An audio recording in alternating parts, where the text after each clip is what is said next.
What's up, good people? Mark Holmes here, and as always, I want to say thank you all for watching, commenting, subscribing, and being part of the Joe Boo Sports Report.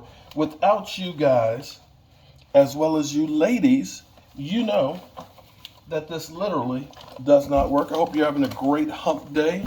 I'm down here, doing a little bit of everything. I've done some plumbing, I've done some caulking, done some now spackling up and things. Got to do whatever it takes to get the job done. And that's what we do here. We put in the work.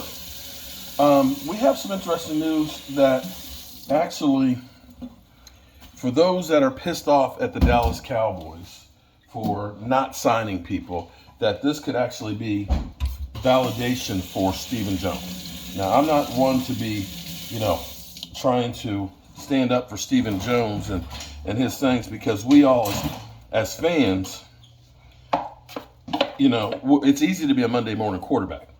But KJ Wright of the Legion of Boom, of one of Dan Quinn's former players, is announcing that he is retiring, and going to be retiring back with Seattle. Okay, and most of you are probably saying, yeah, well, what does that have to do with the price of tea in China? Well, here's the reason why I say this, okay?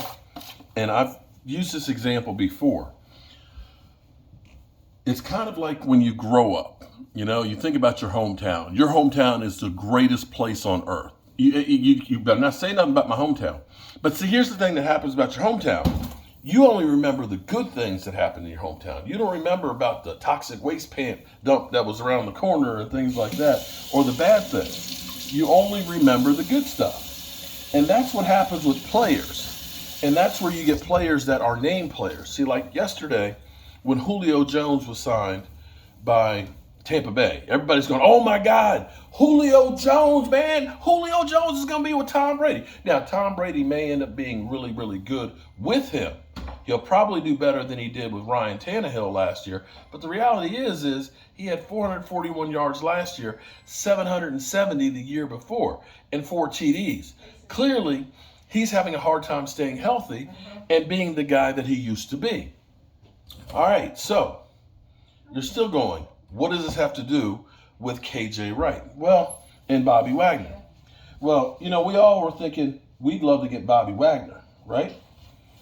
Bobby Wagner could end up being KJ Wright. Because I'll be the first one to be honest with you. Last year, when KJ Wright was a free agent, I was like, maybe the Cowboys should kick the tires on KJ Wright. A guy who familiar with Dan Quinn and his system and thing, could be a mentor, for the Dallas Cowboys players like Jameis Smith at the time and stuff, right? And it sounded good because you think about KJ Wright, man. He was one of the great players, just like Richard Sherman, was on. And still to this day, people are like, yeah, man, we should have signed Richard Sherman. But Richard Sherman is a shell of himself.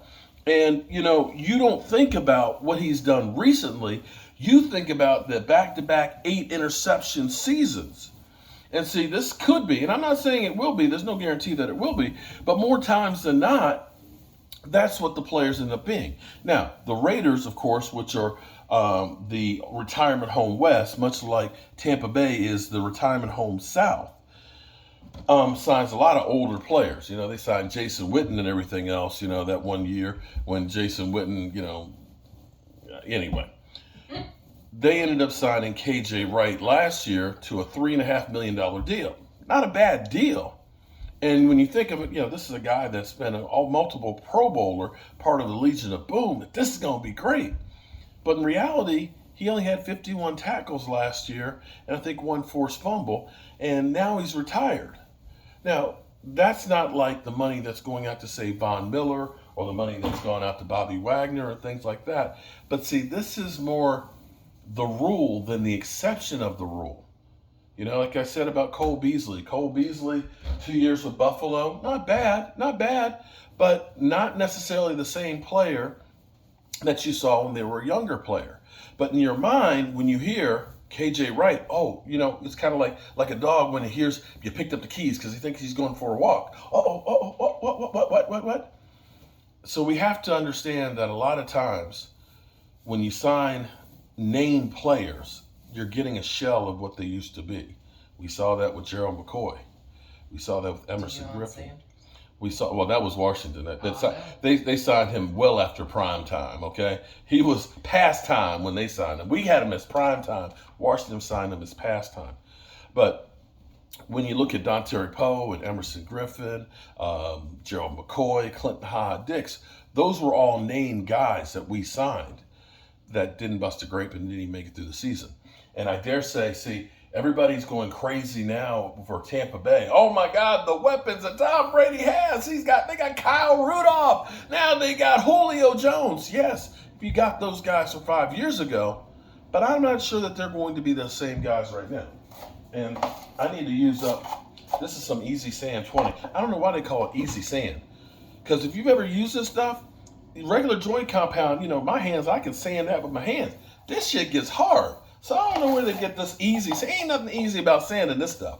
Anyway, I will be catching you guys later. Later on tonight, we're going to have a special edition. Was that a musical group, Special Edition? No, that was New Edition. Okay, I'm getting old and I confuse stuff, and I played special teams, okay? I was a wedge buster, something they realized was so dangerous. Being a wedge buster was so dangerous. Do you know how dangerous it was, honey? How dangerous was it, baby? They outlawed it. They no longer can have wedges. What JMU had me do, now they're like, it's too dangerous. That explains a lot. But does that say, ooh? Does that make you go, ooh, baby? That explains a lot. She said, now I understand why you're so crazy. Cray. But yeah, basically it used to be that 5 big guys would all get together on the kickoff, and my job was to run into all 5 of them, just like a bowling ball. You should see the look she gives. She's like, damn. Now I understand. But anyway, I do mess up stuff and I do get things confused, okay? So just letting you know. But tonight, it's not my normal night, but it's hump day. But here on out, I got my man DDMMV. And we're going to be talking about the Dallas Cowboys, who are getting on the field right now. 5 minutes ago. 5 minutes ago, they got out on the field. They're going to do a walkthrough type of practice. We talking about practice. As they start ramping up, the great news is Jabril Cox is not on the PUP list. He's on a pitch count. And, that's some good news because we need some good news from the linebacker situation. All right. Was there anything else I had to add, honey?